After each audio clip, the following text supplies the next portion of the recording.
It's been 5 years and the Geekcast Radio Network would like to give back to you. How, you may ask?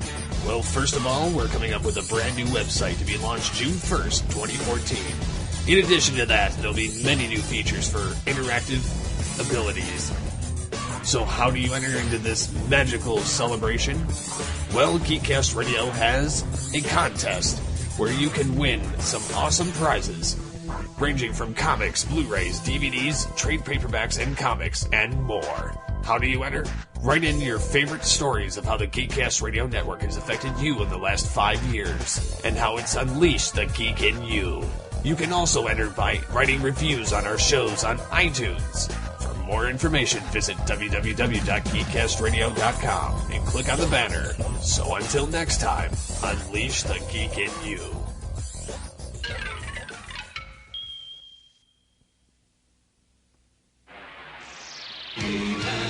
And the Masters of the Universe. I am Adam, Prince of Eternia and defender of the secrets of Castle Grayskull. This is Cringer, my fearless friend. Fabulous secret powers were revealed to me the day I held aloft my magic sword and said, "By the power of Grayskull!"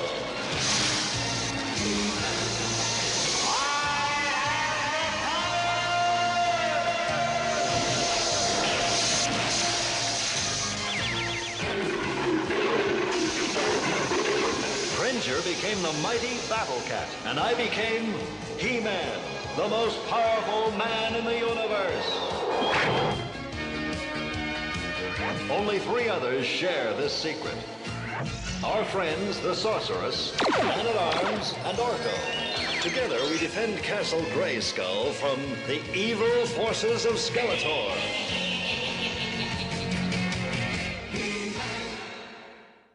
Hello, this is OptimusSolo, and welcome to the 23rd chapter in Tales of Eternia. With me for this journey into the Masters of the Universe franchise, as always, is TFG1Mike. Hello. Hello. And today is somewhat of a milestone episode here for Tales of Eternia as we take our first venture into Season 2 of He-Man, Masters of the Universe. So are you ready for the powers of Grayskull, sir? I'm ready, but we have to talk about one thing before we continue. I don't know. We kind of have to, since this is a Masters of the Universe podcast. That news about the movie having a new writer. That movie's been in such limbo, it's not even funny. Yeah, but it seems like it's getting somewhere. Well, it should have got somewhere 2 years ago. We can only hope that it's not going to contain characters that didn't exist prior to the movie. and I'd be surprised if Dolph left the Expendables franchise to return as He-Man. Yeah, that's true. I don't know, an old He-Man, he might be able to pull it off. No. Go with a no. Okay, all right. Well, let me ask you: who do you think would make a good live-action He-Man these days? I'd have to think about that one for a little while. But I'm sure they're out there somewhere. I don't know. I'll get back to you on that one. I honestly think they need to do a live-action version of Secret of the Sword. That would make a good Masters movie, because you combine both Etheria and Eternia. That would be great. Probably won't happen, but whatever. Hey, I'd be all for a crossover with She-Ra and He-Man, but I think that would be the second movie if the first one did well. Yeah. That'd be a great sequel. Plus, All it's a right. sequel that introduces a whole new fandom / franchise, so it would be successful even if, even if people weren't going to see it for He-Man, they'd go to see it for She-Ra, so. Yeah, that's true. So anyways, in this episode of Tales of Eternia, we will be giving you our thoughts on episode 66, and I don't know how people want us to do this, if they want us to do one now that it's season 2, I'm going to keep going for now. So episode 66, The Shadow of Skeletor, episode 67, The Energy Beast, and episode 68, Fisto's Forest. So we hope you're ready, because it's time to go back to Eternia. There were 130 episodes. Just do it in number order. It's easier.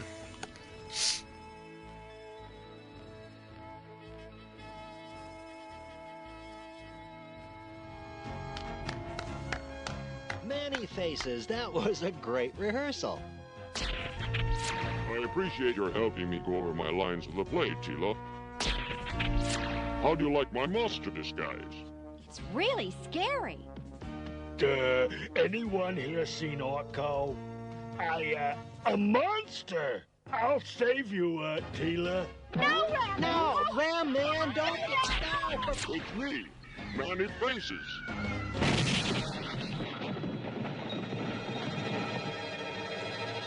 Ram Man, are you all right? Wood? I had my head set for stone. Ram Man, you broke the scenery. How was I to know you weren't really a monster? Come on, you guys. It was just a misunderstanding. All right, we start today with episode 66, The Shadow of Skeletor, written by Roby Gorin, who is the first time we've heard his name. Air date of this one, wait a second, folks, it's not 1983 anymore. It is Tuesday, September 11th, 1984. So, what was the air date of... Episode 65? Giant. It was December of 1983. So they took almost a year. Yeah, that's typical for cartoons, especially in this time period. The season runs basically from August or September through December, and then they just run in reruns for the whole spring season. Right. And then they start coming again fresh that next year. So, so we're actually almost a year in advance of when we last left us, which means now I am not quite 3 yet. No, you're 2 months shy of 3. So I'm a little older. I'm getting there. I'm getting closer to being 3 years old. I was already 4, so... Well, so we're getting older. Still probably not remembering this from a first-time viewing. But anyways, the plot for The Shadow of Skeletor goes something like this. When Ram Man unintentionally ruins a play rehearsal, he and Manny Faces fall out and stop speaking to each other. All versions of Manny Faces. Meanwhile, Beastman, flying the Doom Buster to Eternia's Dark Moon, can't resist tampering with the controls and causes it to fall towards the Royal Palace. He-Man diverts it, and Beastman is captured. The heroic party continues on the Doombuster's program course to the Dark Moon and spot giant photon blaster cannon there. Manny Faces poses as Beastman and takes the furry foe's place and continues on the Doombuster's course, while the rest of the party shuttle to the Bright Moon to try to find out what is going on. So we have a big dilemma, and we have Manny Faces playing the part of Beastman. The bad guys in this episode are Beastman, Skeletor, Evelyn, Trapjaw, Merman, and Whiplash.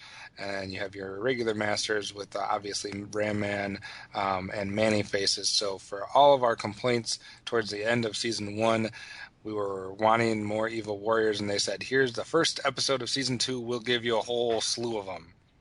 Yep. And the PSA was about Ram Man and Manny Faces warning the viewers not to say anything they might regret to a friend. They basically hugged it out, ladies and gentlemen. Yes. So what do you think about this Manny Face / Ram Man subplot, and then the Manny Face actor / imposter plot that we have in this one? I mean, if the Autobots can disguise themselves as the Stunticons, sure, why not Manny Faces as Beastman? Yeah. I mean, you know, I think it's interesting that the two voice... I don't know who voiced Manny. I can't place his voice. Like, usually if I hear John Irwin or Alan Oppenheimer as another character outside of, like, He-Man or Skeletor or Man-at-Arms, I usually can place their voices. I can't place the voice for Manny Faces. And it was really interesting. So if it was two voice actors one doing Manny and obviously the other one doing Beastman... I'll give you 4 guesses.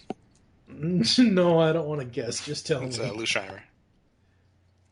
Really? Yep. Wow. I would have never guessed that.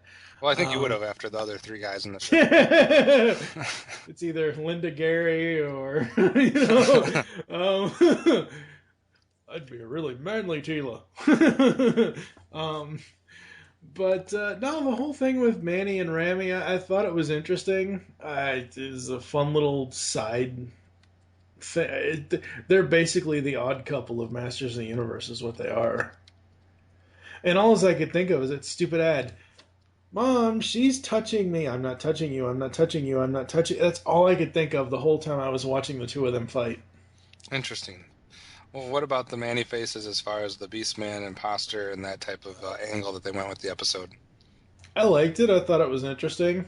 I thought that Skeletor would have found out a lot sooner than when he did. Yeah.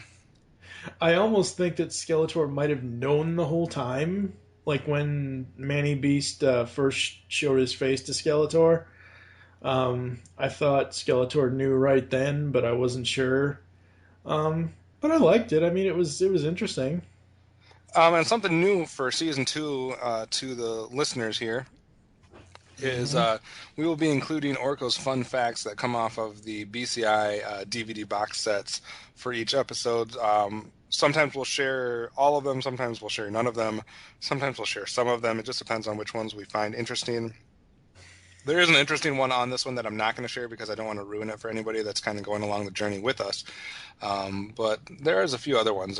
Second fact on the DVD here is for the first time we actually get to see the villainous Doombuster.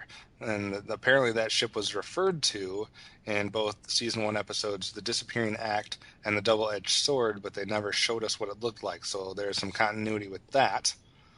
And if you watch carefully, when the villains are recounting their acts of destruction, Trapjaw's arms, that's hard to say, Trapjaw's arms are actually swapped around if you look closely. So, sounds like a bad Medic Collector production model. And oddly, when Ram Man and Manny Faces deliver the PSA, they are located in the underwater cavern that we saw in Search for the VHO and City Beneath the Sea from Season 1. So obviously some stock imagery being reused. That's not a surprise. Well, stock background imagery, since Manny and Rami are in the current timeline right now. But the backgrounds, backgrounds in this series always are stock usually. I think the only thing we've never seen in this series, we probably never will see, is the back of Castle Grayskull. We always see it from the side or the front or from underneath of it. Any other thoughts on the plot, the PSA, or anything before we get into our ups and downs of this episode? I mean, the PSA, it's interesting. It's a lesson everyone should learn, obviously. The plot, I liked it. I don't know. I liked it, but it wasn't like an overwhelming, like, oh my god, this is the best story ever. Because at one point, I felt like I had seen this before, which I will mention when we eventually later in the episode get to Snake Mountain.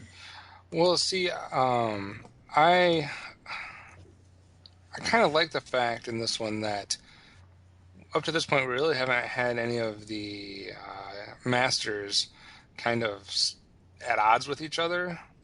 Mm-hmm. I mean, we have the whole Tila Adam thing, but that's a little different. But like between just two of the regular, non-familiar people to have kind of like that back and forth, that's something new that we haven't really had. So I kind of enjoyed that as a subplot, and I definitely enjoyed for once, because we've seen Evil Lynn disguise herself as a million people and try to infiltrate into the the good forces and into the palace and whatnot. We've even seen Skeletor do the same. We've never had the option to see one of the good guys kind of pose as one of the bad guys. So I thought that was a cool little flip on things, and Manny Faces was the perfect choice.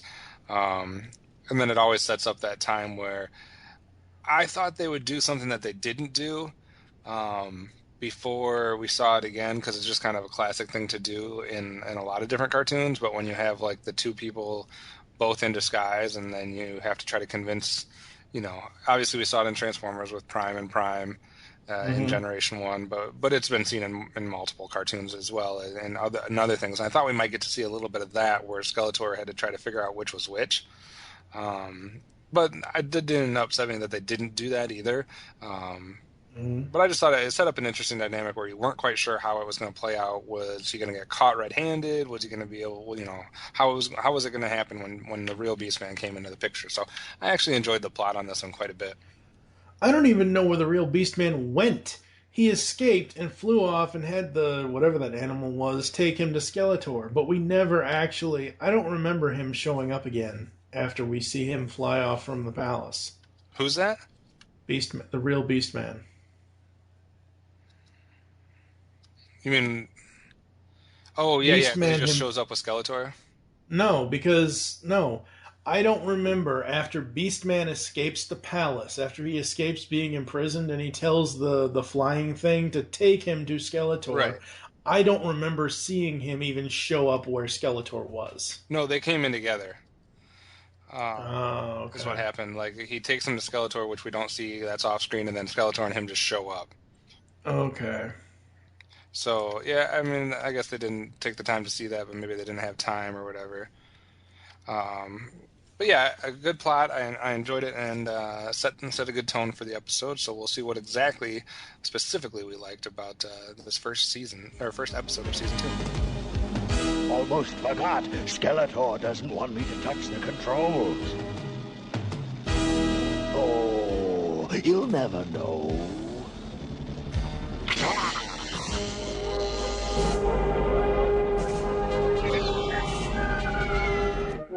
We gotta get Ram Man and Manny Faces to be friends again. They won't even talk to each other.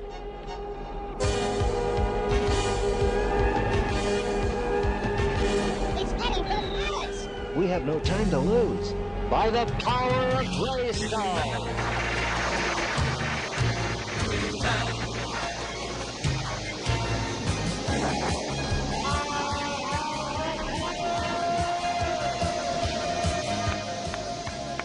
There's only one way to stop it. I'll turn myself into a human whirlwind. First Castle Grayskull moments of Season 2 for the Shadow of Skeletor. I'll start off because I got a bunch. First of all, Manny Faces as an actor is pretty cool. I like the idea that he was going to be in the Beastman disguise. I like the idea that he was able to impersonate the Beastman voice, that they let him do that.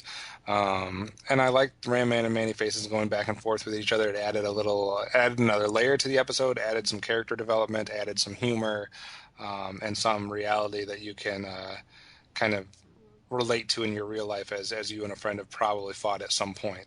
I mean, I think that's where that kind of connects the most with the viewers, because you always have that friend that you just have spent too much time with. You've hung out one too many days. You're on vacation with them for one too many days or something, and eventually you guys have a falling out. You snap at each other. It doesn't last long. You say mean things or whatever it is. So I mean, I think that's a really cool thing to include, because I think boys that are watching this cartoon could definitely relate to that aspect of it. It's not just two friends kind of bickering at each other. It's a little more than that. I thought it was cool that Adam and Man-at-Arms were talking about Adam transitioning to He-Man in front of Teela. Mm-hmm. How they actually brought that as something they wanted to talk about, and they're like, well, you can't do it in front of her. And he's like, I don't have any choice, because we've never had that part where he actually is kind of put in a quandary where he needs to be He-Man, and there's no way that he can just run off stage. He can run behind a tree. He can, put a bag over Teela's head. Oh, wait, that's a different topic altogether. So I thought it was cool that he was faced with that dilemma, and that we actually got a point where it looked like he was actually going to change in front of her. For some reason, I got it. Ramy saves the day. Don't ever call him that again. For some reason, I got a kick out of the Moon Wars. I kind of liked that they had like the bright moon and the dark moon, and they were battling each other, and yeah, that's classic sci-fi, so that was cool. Like I said before, Evil Warrior. We got to see a little bit of all the different Evil Warriors from season 1, so we saw that most of them will at least have some appearances in season 2, so that was cool. I thought it was cool that King, I think his name was like Barbo or Barba or something like that. I liked that he recognized the existence and the history of King Randor and Queen Marlena. that added a little continuity overall to the world, and that King Randor and Queen Marlena are known outside of the royal palace. And I thought there was a good element of suspense with Beastman escaping. It was legit moment where if you're watching this cartoon as a kid back in 1984, that you probably you had some suspense. You didn't know what was going to happen. Beastman has escaped, but Mannyfaces is playing Beastman. What in the heck is going to happen? So that was legit suspense, not just cartoony, playful kid suspense. That was legit like a suspenseful moment where you honestly don't know how they're going to play that part out. So I enjoyed that. What about you, sir? I will say to your point about the king and queen being known elsewhere other than just in the palace, we've had episodes in season 1 where other kingdoms have known about them. So, I mean, it's not like they're just there. Yeah, but I like it every time they do that. Yeah. And the fact is, these are Eternia's 2 moons. So, Moonbase 1, Moonbase 2, there you go. I think it would have been a little... Moonbase 1 and Moonbase 2, though. Yeah. I think it would have been a little bit more exciting and interesting if it was one moon with one half being bright and one half being dark. So that way you have a fight over one moon instead of needing 2 moons. But that's neither here nor there. It's nice to see that Beastman still doesn't listen to orders. Very true. That was funny. I thought that was funny. Manny as Beastman was very cool. Oh, poor Cringer. That was a good disguise, though. I'm telling you, Cringer is kind of like when Sully rigged the Monsters University contest at the end. You snap your finger and poof, Cringer is scared. You mentioned the no choice thing, and I already mentioned my other part of that note was Rami saves the day. How long has the colony been on the bright moon? They are definitely foreshadowing She-Ra. Dun, dun, Since dun. the kingdom of Bright Moon is what is over in Etheria.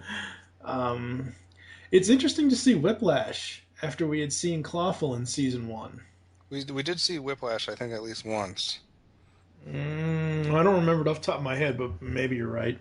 I believe so, but I could be wrong. I thought I remember grabbing a picture of him.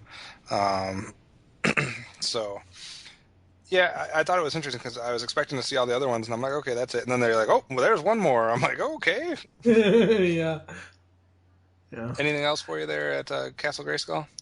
Nah. All right, well, let's see if we have anything bad to say about the Shadow of Skeletor at Snake Mountain. Sorry, Skeletor. I was busy. What's the delay? The automatic pilot should have already delivered you to the location. Just a technical problem. I'll be on my way soon.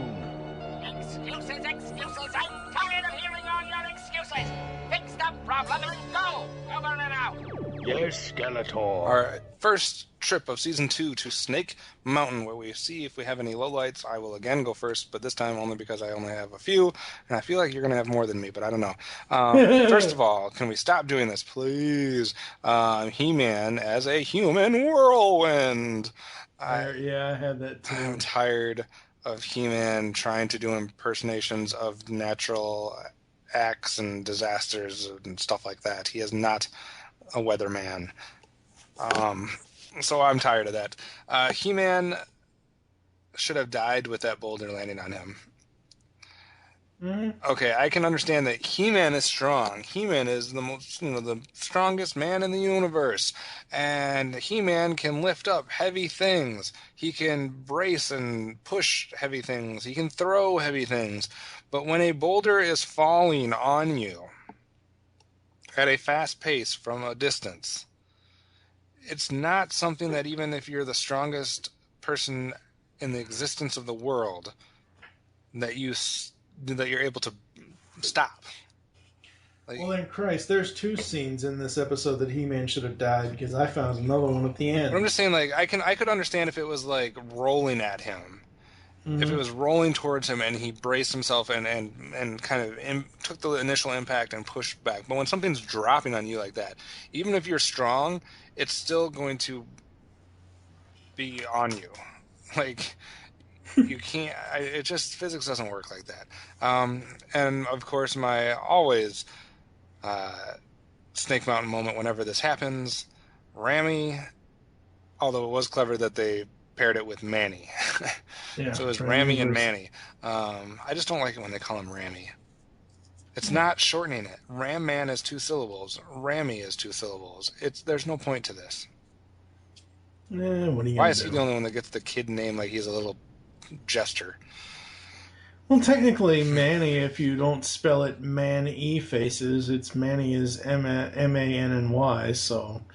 Anyway, Rami versus Manny. Ugh, really? It's like two brothers fighting over a girl they both like. Like, seriously? Come on. You already mentioned the whirlwind.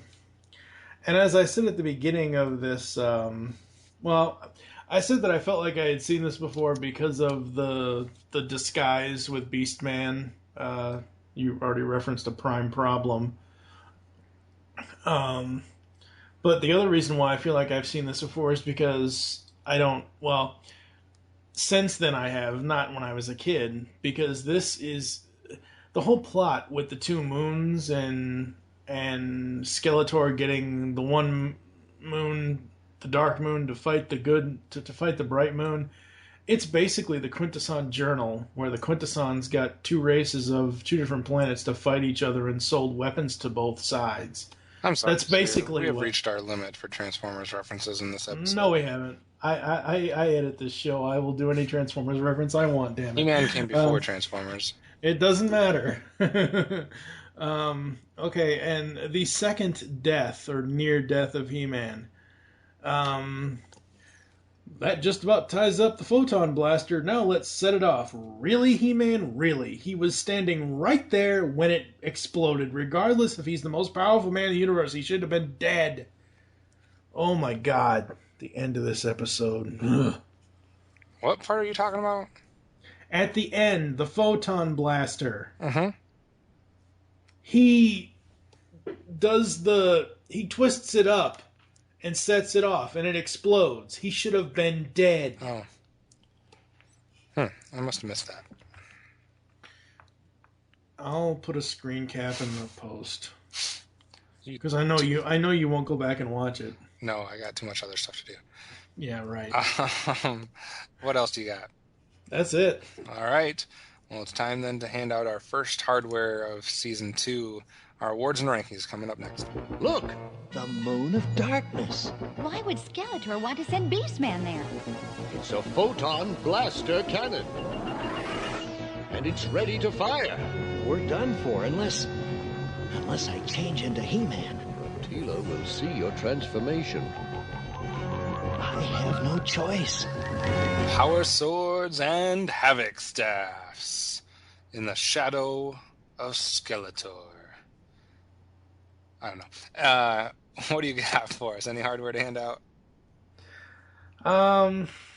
No, not really. Your first chance to hand hardware out, and you keep it in your pocket and don't give it to anybody. That sounds so wrong on so many levels. I will make up for it, and I will hand out a Power Sword to... Dun, dun, dun. Hurry up already. Manny Faces. Manny Faces gets a Power Sword. Because I liked him in this episode. He impersonated Beastman. And he was acting at the beginning. Mm-hmm. And this will be the last time we see him.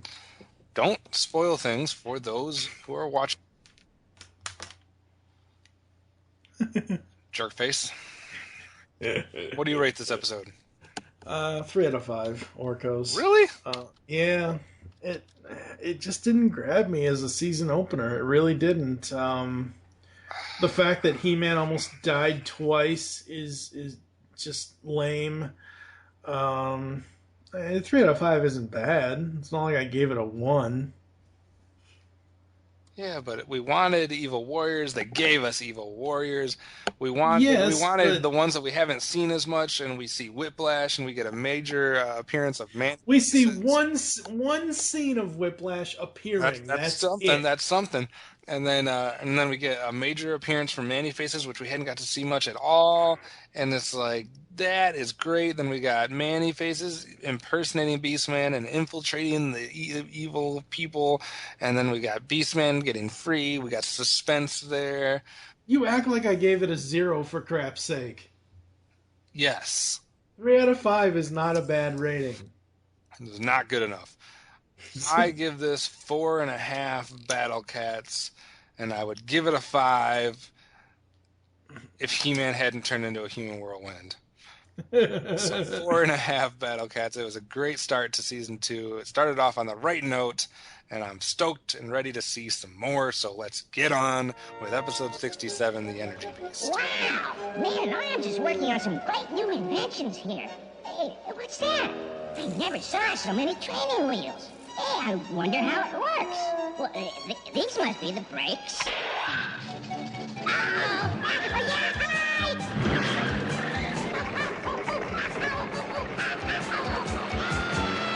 yeah, And therefore, in recognition of He-Man's many heroic achievements, I hereby proclaim the first annual He-Man Day throughout the kingdom.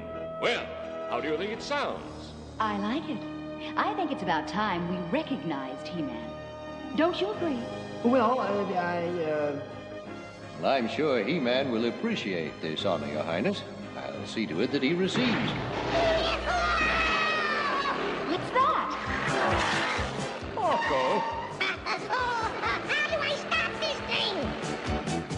Jane, stop this crazy thing! All right, it's time for episode 67, The Energy Beast, again written by Roby Gorin. The air date would be Wednesday, September 12th, 1984. And it goes something like this. After wreaking havoc with Men-at-Arms' latest vehicle, Orko feels rather useless and unwanted. We've seen this before. This feeling is deepened when King Randor announces the first ever He-Man Day, celebrating Eternia's greatest hero, Captain America. Suddenly, a powerful earthquake strikes, which causes a chunk of nearby Mount Eternia to break off. Adam, Teela, and Orko investigate and find a temple within. Orko cannot resist going inside and finds a small glowing being inside a bell jar. Orko removes the jar, and the Energy Beast, quite the creative name, is released. Growing into a powerful being, He-Man and Battle Cat battle the Energy Beast, but it escapes into another dimension. At Castle Grayskull, the sorceress explains that the Energy Beast was created when the very planet formed and created terror before being trapped by the ancients. Their only chance of controlling the Energy Beast is by searching Mount Eternia for the gold chamber, which should contain the magic to control the beast. But Skeletor has got his eyes on getting the power for himself first. Masters, we have our normal ones there with an appearance from the King, the Queen, and the Sorceress. And for the Evil Warriors, we get them again. That's 2 episodes in a row to start Season 2, and this time we get Skeletor and Beastman with nobody impersonating him. The PSA was Teela and Orko talking about how Orko learned his lesson about being patient. As far as our fun facts, Mount Eternia was invented by Roby Gorin in this episode, which surprised a lot of people as this large mountain had never been seen before. Unfortunately, Roby was the only writer to use it after this introduction. If you look carefully at the poster for He-Man Day, you will see that He-Man's Sword of Power is actually gold. The Raven appears as an homage to Edgar Allan Poe's The Raven poem. And the Roto-Rocket, used by the heroes as the same drilling machine used by Skeletor in the episode entitled The Search, and by Skeletor in the episode titled The Games. So, sir, thoughts about the trivia, thoughts about the PSA, thoughts about the plot for the Energy Beast? The trivia, yeah, that's a little strange for one writer to create something that, and I think we've said this before, there was a series Bible for this show. And for any writer to not go by the series I'm sure if he asked somebody if he could create this and then they never use it again, though, that makes no sense. Well, I mean, it's not necessarily his fault that nobody wanted to do their homework and watch any of these episodes and be like, oh, he created a cool thing, we could use this. I think it's a decent idea to create Mount Eternia. Oh, no, I agree. I think it's a decent idea. I just think it's kind of crappy that because there was a series Bible that they basically set this out and he was trying to come up with a new idea and they never really went back to it. So yeah. The plot itself, I like it. It's interesting. It's basically, I don't know. I kind of got the sense of a journey to the center of Eternia with this one, because how they defeat the damn guy is putting him in the center of the planet. Talk about being the center of attention. So there's that. This might be the one episode of the entire series that Orko really pisses me off. Oh, man. Yeah, really pisses me off. I don't know, like, I like that there's some history there, that we have Mount Eternia and this temple, and that we have a creature from the early days, not that we haven't seen that a few times already, from the beginning of Eternia's history, and that we get to see the spirit of the ancients, etc. It's not like the greatest plot for me. It's an okay plot with a little history. Doesn't really give any characters that much of a chance to shine. I thought it was cool that Skeletor came in and tried to get it first, but it is an okay plot, I guess. In the PSA, I mean, at least it related to the episode, I guess. Yep. All right, so let's see what good things we can say about the Energy Beast. Beware, those who pass through these portals shall witness absolute power. I didn't know you could read that stuff. I've always been interested in ancient Eternian languages, and this one is extremely old. I wonder what it means by absolute power. We should go inside and investigate. Maybe we better wait for an invitation. These seals have never been broken. They say that magical treasures are within. Magic? Wow, let's find them. We better wait until I can translate the rest of the writing. There could be danger inside. That's right. This temple's been buried for thousands of years. It can wait one more day. Good idea. This place gives me the creeps. Castle Grayskull moments for the Energy Beast. Go. First annual He-Man Day. Yay! Too bad that didn't last long since this is the final season of the show. Jane, stop this crazy thing! I'm sorry, what? You heard me. Wasn't a Transformers reference. Orko is basically George Jetson in this episode. Jane, stop this crazy thing! Gotcha. His O fell off. I too had that. I love that he lost his O.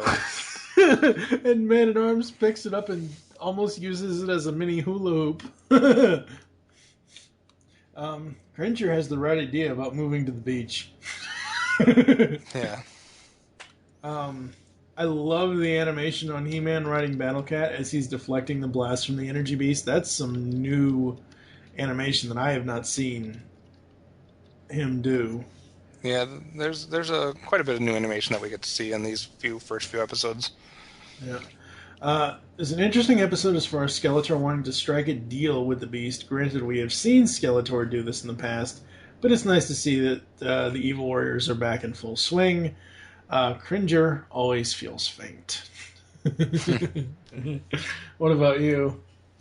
I, as you did, I liked Orko losing his O.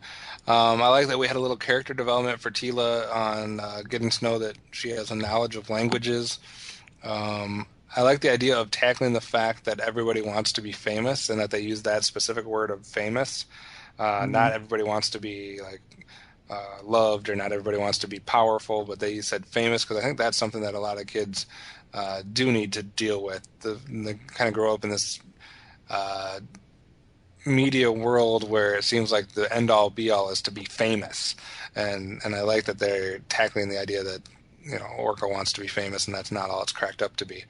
I thought it was a cool idea to have a temple in Mount Eternia, and I liked that we get to see the ancestor of Kremzeek. Reference from OptimusSolo. Yes, so way too many already. We know if I'm doing things like that we should probably get to Snake Mountain. Yeah, because this is not the TFG2 podcast yet.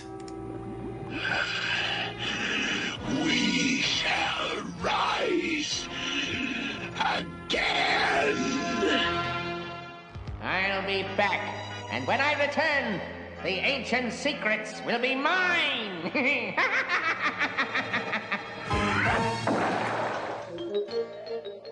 He-Man Day. Gee, he sure is lucky. No one would ever think of having an Orko Day. Orko, what's wrong? Adam! Oh, I didn't know you were here. Oh, my gosh. my ears are flushing. Oh, I'm so embarrassed. Well, you want to talk about what's bothering you? Well, there's really nothing to talk about, but it would be nice to be famous. No, Orko, everybody likes you. And I'm sure... Gotta go. See ya.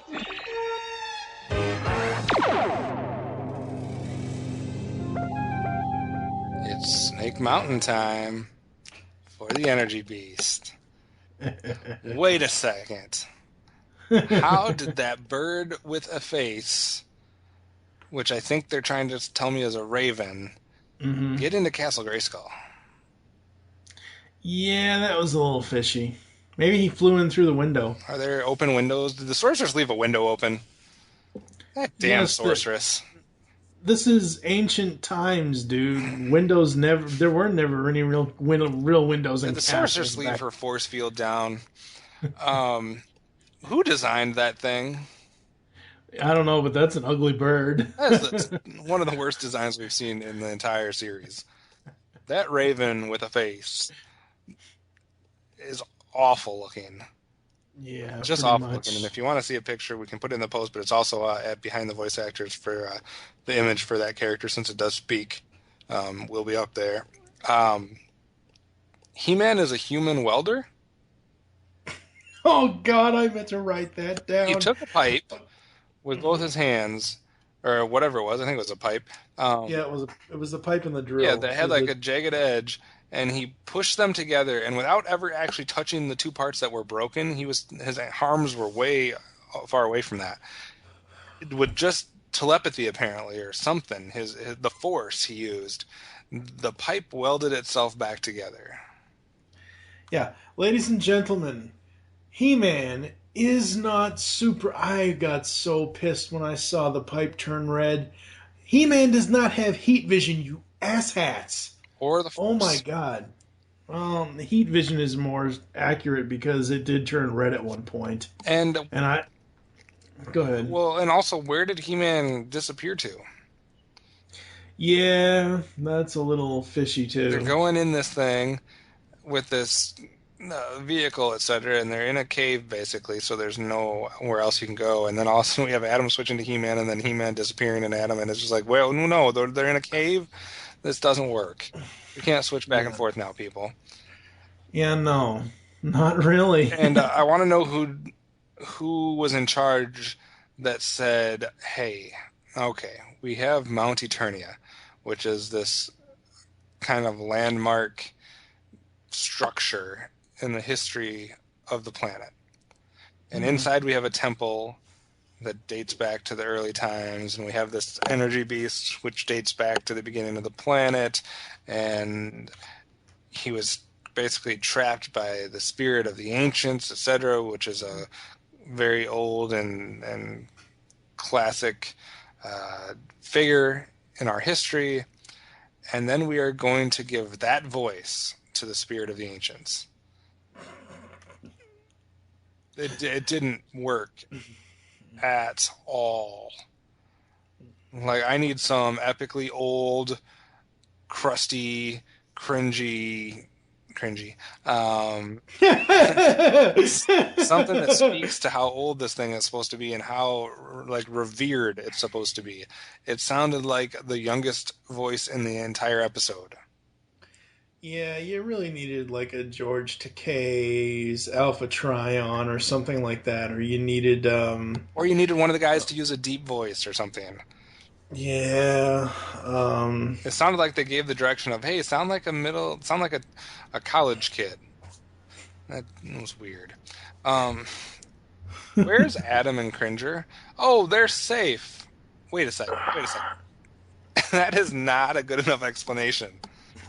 But they've done it before, though. Yeah, but it's not enough explanation in this situation. Like, literally, if I'm Tila or anybody else, and I'm like, wait a second, like, where's Adam and Cringer? They were, don't worry, they're safe. No, that's not what I asked. I asked, where are they? Because they were here a second ago and they're gone. Like, what do you mean they're safe? They're safe where? They're safe how? Right, but think back to the episode where, in season 1, where she was knocked out in the cave, and Adam transformed. She woke up, and she got knocked out. Adam was with her when she got knocked out. She woke up. He-Man was there. She got knocked out again, and then Adam was there. So it's sometimes it's okay to say there's like he's safe. Don't worry about him. I took care of him. In certain situations, that play is fine because of what they've done. In this situation, there's no reason for her to just accept the fact that he just says they're safe. Like where that doesn't make sense. And what a lame freaking ending to switch He-Man Day to a day honoring everybody. That's like giving that's like not keeping score in T-ball and just saying that everybody freaking wins and everybody gets a freaking Twinkie and a red star, gold star. No, people need to win and lose and be honored and not be honored and stop this with this self-esteem bullshit. That's kind of like, softball games being canceled just because one drop of rain comes down on the field. Well, definitely should not be honoring everybody. I liked He-Man Day. Let's have it. And then we could have a parody version of when Skeletor's doing his own Skeletor Day, and none of his villains are working out like Beastman's baking a cake and he trips and falls and spills it, and Evil Lynn's gonna seduce him but accidentally turns into something disgusting. I don't know. We need a Jingle Bells version for Masters for Batman. Jingle Bells Batman Smells. We need a Masters version of Jingle Bell. I want to recreate this episode. I want to redo this episode my way. Oh my god! Anybody know how to do animation? Get a hold of me. All right, it's awards and rankings time for episode. Wait, what the hell? What the hell are you talking about? Yeah. Oh, okay. Oh crap! I said them all. You kind of did, but you didn't hit on some of the worst ones. Okay, what are the worst ones besides He-Man as a human welder?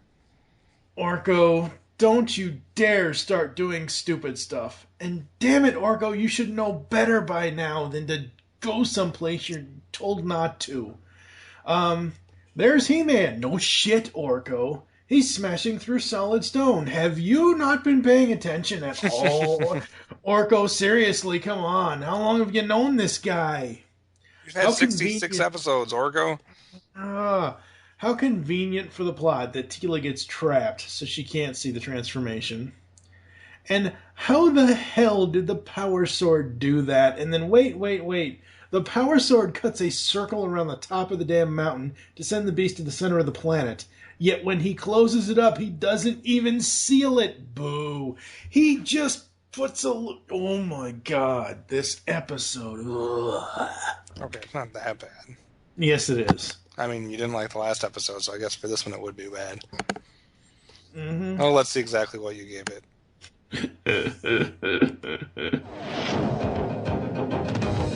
Mount Eternia's acting up again. That's the worst acting I ever saw. I'm worried it's going to erupt. We'd better get moving. Good idea. How about to the beach?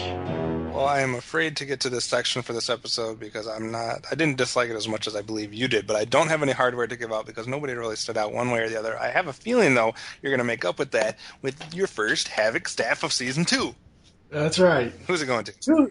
Two Havoc staffs, because I hope this writer never comes back. Oh, there's nothing wrong with this. No, hold on. Roby Gorin gets a Havoc staff because of the same reason why Orko gets a Havoc staff, because Roby basically took Orko's character development, what little we had from Season 1, and basically shit all over it. So they both get Havoc staffs. I'm not going to hate on him that much. I liked these 2 episodes as 2 episodes starting Season 2. I did not like this one quite as much as I liked the first one, so I'm going to knock it a little bit and kind of fall in that mediocre range. I'm going to give it 3 Battle Cats out of 5. How about you? 2 Orkos. Okay, I thought you were going to do worse than that. No, 2. So it's only slightly worse than... Because I don't see 3 as mediocre. I see 2 as mediocre, 1 as hated it, and 0 is, oh my god, don't watch this fucking thing. I see 2 as slightly bad, and I see like 2.5 to 3.5 as average, and then 4 is good. Anyway, so a 3 and a 2 on the middle episode today. Let's see how we finish with episode 68. We're going into Fisto's Forest.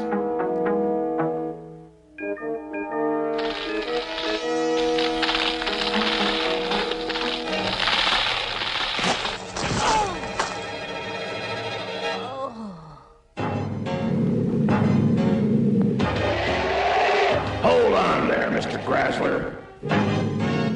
So you want to play, do you?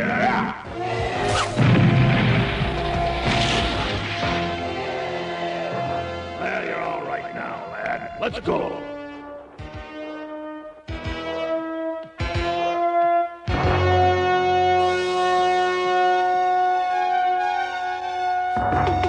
Well, this bandage will help your ankle heal. You're Fisto, aren't you? Oh, that's me, all right. Wow. You're almost as great a hero as He-Man. Well, I wouldn't say that, but I guess I am sort of a hero. You sure are. The way you frightened that Grassler. Oh, that was nothing. Of course, you know, I wasn't always the man I am now. In fact, one time, you might say I was downright evil. You? I don't believe it. Well, it's true. Would you like to hear the story of how I changed? I sure would. Well, let's see now. It all began a few years ago. It's episode 68, Fisto's Forest, written by Doug Booth and airing Thursday, September 13th, 1984. After protecting a young boy from a Grassler bear, Fisto tells the youngster how he first met He-Man, who helped turn him from villain to hero. And I guess we don't need to talk about this episode anymore. A few years ago, Fisto terrorized a small village and blocked their water supply, causing their crops to fail. A young girl went to the royal palace to ask for help, and King Randor sent Prince Adam, Teela, and Orko and Cringer to look into the situation, and they found themselves trying to put an end to Fisto's reign of terror. We did have a brief appearance from Skeletor in this episode. We had the Masters, as well as another appearance from the King and the Queen. The PSA was Teela explaining how Fisto's story illustrates why you should treat others as you would want to be treated. And as far as the Orko's fun facts, the only 2 I wanted to bring up here, the Elf Lord that's in this episode was used in Season 1, The Dragon's Gift, and he was the Treepercon Tullamore. So the same exact design there, but apparently it's been 2 different people. And Arachna would later appear as the Jawlick in the episode Search for a Son, so we'll have to wait for that. What did you think of our introduction to Fisto? So let me get this straight. They basically took Manny-Face's episode and took him out, changed the story slightly, added Skeletor to the mix, and you have Fisto's story. Really? They're just copying old stories now? Come on. I don't feel it's quite like that. I mean, I don't dislike this episode, but the plot, you have to look at the plot here. Come on now. No, I like the idea that he started off bad. Because, again, I didn't remember that about him. I just thought he was always good. So when they're first starting to show the episode, I'm like, wait a second. Have I been wrong this whole time? Is Fisto a bad guy? And I've just had this bad memory that he was a good guy. I'm so confused right now. So I mean, I don't mind it from that point. I think there was some flaws in the execution. I think there's some stuff that we'll talk about at Snake Mountain that I didn't like about it. But it definitely isn't it isn't as complex of a plot that you would expect with this whole bad guy, good guy turn. Right. Well, this is basically, like I said, go back and watch the Many Faces of Many Faces. Right. This is basically that general plot. I'm not saying that they're the exact same, but it's the general plot of Many Faces was a monster. He, ravaged villages like Godzilla in Tokyo, and then He-Man turned him good. I mean, that's... I think the difference for me is that in Many Faces, I got the feeling that it was more of a, not necessarily his choice. It was more like that Beauty and the Beast thing where he's just looked upon as the Beast, so he kind of was inadvertently a bad guy. Whereas with Fisto, he's consciously choosing to be bad. So I thought there was a slight difference, but it's the same basic premise. Yeah. I mean, I don't dislike the plot. I'm just pointing out that we've seen this kind of before. Yeah. You know, I mean, I don't have anything against this episode whatsoever. I actually enjoyed it most out of all three today. What? Yeah, you heard me. Oy vey. Time to go to Castle Grayskull and hear what this guy's talking about. And we'll starve. And yet, there is water. But it has been cut off from us. Fisto is the one who changed the course of the river, and he's the one who's going to pay. Father, no! Your father has made up his mind, but he may need help. Oh, the king and queen! Oh, grandfather, I must go to the palace. Your Majesties, our land was happy and peaceful until Skeletor put our elf lord under a spell and made Fisto ruler of the forest. My father has gone to the forest, and I'm afraid Fisto will do something bad to him. Please help Highlight time for Fisto's Forest. First of all, I thought it was cool that the king was asking Adam what he would do if he was king or when he was king in certain situations. I thought that was kind of the first time we've gotten the king talking to Adam as the future king. We've never really thought of him like that, I don't think. We've just Prince Adam, even though he's a prince, we don't ever think about, oh, you would actually take the throne type situation. I liked Fisto and his evil spider, Arachna. It almost gave Fisto a legit villain feel, like he had some type of connection to Skeletor or Hordak or something like that. Just because the evil spider looked like something that one of those two would have. I liked that there was kind of a strength dilemma here. Not dilemma, but kind of a relationship here between He-Man and Fisto. We got two strong men, so we kind of have that showdown, even though they're not necessarily fighting each other directly ever, like in a feat of strength. I thought there was some very cool action sequences and animation in the last scene between He-Man and Arachna. Yeah. There's a spot where he's pulling Arachna, and then Arachna goes flying past him, and then he gets jerked like real quick around it. That was done very well, and just all the stuff in that scene is done well, and stuff that we haven't seen before. So I liked all that. What about you? Yeah, I really enjoyed this. I could have sworn, and this might be my brain fast forwarding to the 2002 series. I could have sworn Fisto and Many Faces. No, not that one. Fisto and Man-at-Arms were brothers or something. But I'm probably remembering that wrong. I like Fisto. He's a cool character. I'm trying to think here. It's nice to finally see him. I thought that was, a good lesson from Raina to Fisto, that, that she helped him because she helped him regardless of what he had done to her. I thought that was really good. Like you said, the animation was... I thought that was a little strange, though, when He-Man basically fell off the rock. When the spider pulled... I just liked the natural movement. Well, yeah. But I thought it looked a little off. I can see that. And then my final note was, I enjoy this one so much. There's really nothing more. I just stopped. Honestly, I stopped writing notes and just started watching this episode because I really did like it. The only thing is, I wish you're gonna love this. Even though I'm not the biggest fan of this movie, I almost wish the kid would have interrupted Fisto several times, like the kid did with the grandfather in the Princess Bride. Yeah, that would have been cool. Yeah. anything about that movie injected into anything would be cool. All right, well, let's see what kind of bad stuff we can say about Fisto's forest. Here's where he blocked the river. Exactly. And now you got the chance to thank Fisto in person.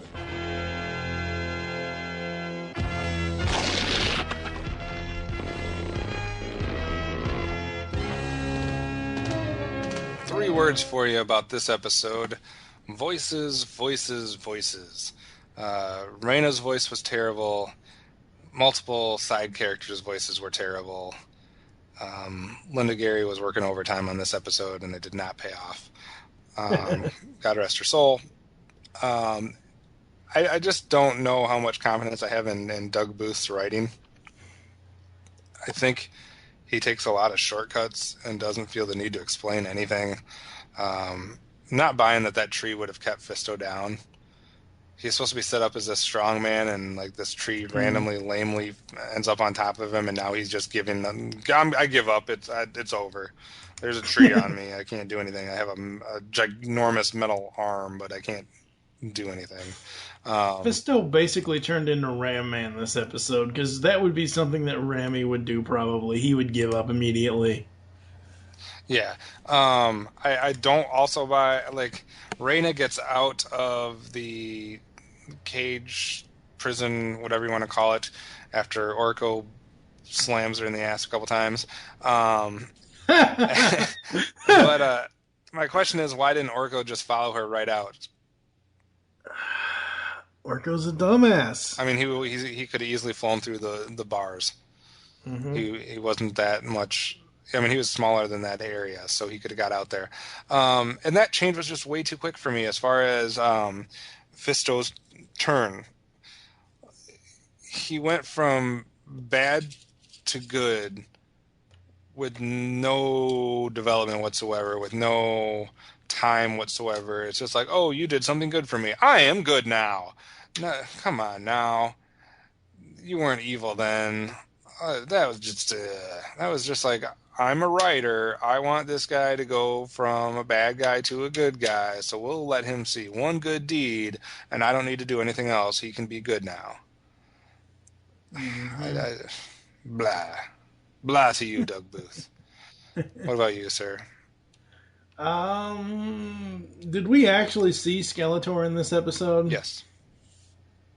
His face. I don't remember. We saw his face. That. Okay, because I don't remember that. Because all as I remember seeing on the screen was, "This is the voice of Skeletor." Yeah. Why can't we see you, Boneface? I'm pretty sure we do at some point. Yeah. But that's really, I mean, I generally enjoyed this. And yeah, sure, Doug Booth is not the best writer in the world, and he doesn't explain shit half the time. But this, to me, was more enjoyable than the other two episodes. You are wrong, sir. You are very, very wrong. And let's see how wrong you are when we get to your ratings. Well, something's happening. But I don't think it's what Orko had in mind. Those branches are growing inside. Oh, no.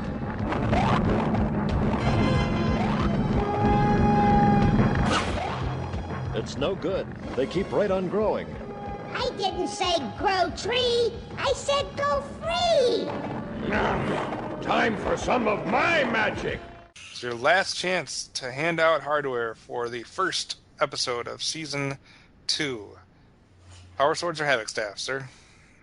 I'll give a Power Sword to Fisto for, coming around and realizing what he was doing was wrong. Okay. And I do want to see more of him in the future. I'm actually going to give a Power Sword out to both He-Man and Fisto. I thought they both did a decent job, even though I think Fisto's switch was too quick. I kind of liked Fisto as a bad guy. He was kind of cool to watch with his little spider friend. And I thought He-Man was decent in this episode, so I'll give a Power Sword to both of them. All right, you said this episode is better than all these other ones. Let's see. You gave the second episode a 2. The first one a 3. And so what are you giving this one? 4 out of 5 Battle Cats or Orcos or whatever the hell I use. You give out Orcos. I can give out whatever the hell I want. So 4, huh? Yep. Really enjoyed it. Thought it was great. I mean, hell, if it gets me to make a Princess Bride reference, it must be good. Something like that. I actually don't disagree with you much with the rating on this one. I'm going to give it a 3.5 Battle Cats. I thought it was slightly better than average, even though the change was too soon. Did like seeing Fisto's appearance and whatnot. I guess what I disagree with you on it is the first episode, because that to me was the best episode of the day. Got a whole slew of evil warriors. It was a real great story. Loved Manny-Faces in it, so definitely Shadow of Skeletor was the best episode of the day, but I'm only a half a point difference with you on Fisto's Forest. I didn't get to say this because I forgot to say it in the Snake Mountain moments for Shadow of Skeletor, but the fact that we never actually saw the Shadow of Skeletor, that's another little nitpick against that episode. Anyway. Fair enough. Mm-hmm. All right, well, that does it for today's episodes. We'll be right back with our thoughts on the opening of Season 2 and all the outro information. Today right you after this. saw what happened when Ram Man and I got into an argument. It almost ruined our friendship. I'm sure happy we're pals again. When people lose their temper, they often say things they later regret. So if you get angry, be careful you don't say something you really don't mean. Something you'll be sorry about later. I'm glad we made up, 'cause now we're better friends than ever. Right, Manny? Right, Remy? Ah, brave new world that has such putzes in it. You know, kids, a lot has changed while your old Uncle Joker's been away. New Gotham, new rules, even a new Batman. It isn't 65 years in the future, but Legends of the Dark Knight has gone beyond. Batman Beyond, that is. Ah, the new boy. Ears are too long and I miss the cape, but not too shabby. Not too shabby at all. Join Steve and Mike as they delve into the remaining episodes of the podcast, where they'll cover Batman Beyond, products, games, and more. Check it out only on GeekCastRadio.com. In today's story, Orko found out how important it is to have patience. I couldn't wait to go into the ancient temple, and I ended up causing a lot of trouble for me and everyone else. I'm happy you learned your lesson. Oh, by the way, I guess I'll be seeing you at the big parade tomorrow. Tomorrow? I gotta wait till then? Oh, why can't we have the parade today? Orko. Okay, I'll be patient. It won't be easy. See you next time. Open soon! Pixels in the Animation is the Geekcast Radio Network's video game cartoon review show. We are covering every episode of 9 different video game cartoons. Join TV's Mr. Neil and myself, TFG1Mike, as we trek through multiple Mario tunes, Zelda, Captain N, Mega Man, Sonic, and we are also driving through Donkey Kong Country. Pixels in the Animation is 100 episodes of video game cartoon goodness, so tune in to help us find the Pixels in the Animation, which you can find every Wednesday on iTunes and www.geekcastradio.com. You all saw how Fisto changed from a bad guy who nobody liked into a real hero. At first, he caused nothing but trouble. In today's episode, Fisto learned that if you treat a person with respect and courtesy, chances are that's the way they'll treat you in return. If you mistreat somebody, you'll only earn their disrespect. Remember the golden rule. Do unto others as you would have them do unto you. So long until next time. All right, sir, so we have started a new season. Are you excited about Season 2? Do you think it started off somewhat in the right direction? Or you think it's still just a continuation of what we got a year ago in 1983? I think it's a good start. It's not like, oh my god, it's a blockbuster right out of the gate, but at least none of these episodes... Okay, well, no, not even Energy Beast. I was gonna say at least none of these episodes have just one-off villains or, villains that have nothing to do with Skeletor. I liked that Skeletor had something to do in every single episode of the first 3 opening Season 2. I like seeing the Evil Warriors more in the first episode in Shadow of Skeletor, but I'm expecting to see others. Like, I've seen Evelyn, I've seen Beastman, I've seen Merman already. I want to see... Others. Yeah, others. I mean, I want to see Too Bad. I want to see Tongue Lashor and King Hiss and all this and all that and other Patience, stuff. my good sir. Yes, I know. But And I don't honestly, even though we saw Whiplash in this episode, he has, maybe 2 lines, so I don't really count. Okay, sure, it is an appearance, but I don't, it would be different if this episode had Merman and Whiplash doing Skeletor's bidding on their own and it was just them. But we saw, 5 seconds of Whiplash, and it's really? Seriously? That's all they're giving him? Well, we did see Whiplash in a different form when He-Man got flung down the hill. Anyway, I think I enjoyed the way season 2 started. Right off the bat, they showed us all the characters that we're used to, almost all of them. So we've already had appearances of every evil warrior we know, basically. Outside of they didn't show Triclops, did they? No. But they showed all the other season 1 villains for the most part, and for the Masters, we got to see everybody except for Stratos. So right away from season 2, they're recapping season 1 in a way by showing us all the characters. They're introducing Fisto. We got a closer look, or a second look at Man-E-Faces.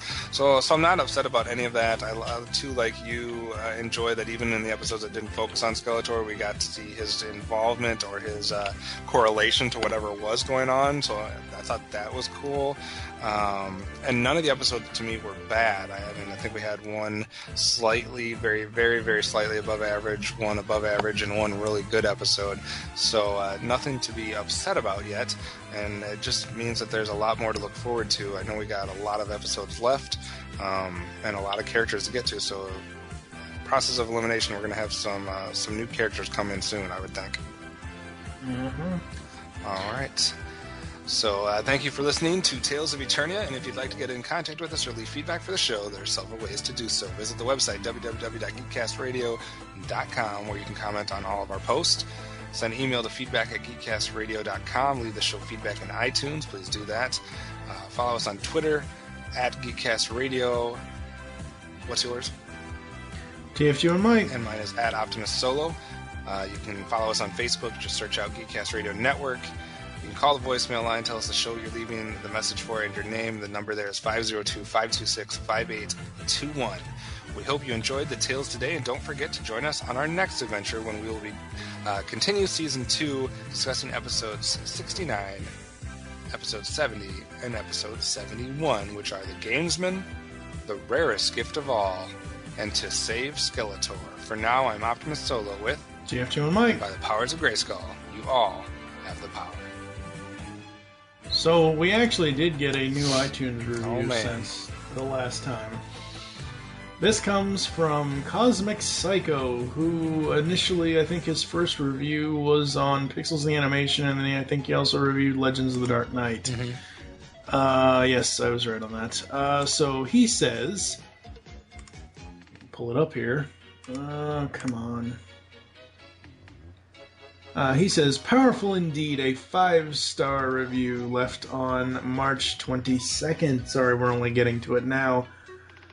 He says, I was hesitant to listen to this podcast after hearing some of the other review shows on the network, but luckily He-Man managed to hold up pretty well after all these years. It's good to relive the adventures on Eternia with folks who love the show as much as, if not more, than I do. Looking forward to continuing the journey. Keep up the good work, and I award a power sword to both hosts. Yay! Yay! One power sword for me, one power sword for you. Exactly. Keep a tally. Oh, God, here we go. Yeah, leave more iTunes reviews, people, because as soon as you leave iTunes reviews, we get awards then. This Power Swords or Havoc staffs. To either parts. No Havoc us, staffs. Parts of the show. Oh, God. Now we really stepped in cringer do. Yay. Yay. Thanks for the feedback. Yeah, thank you so much.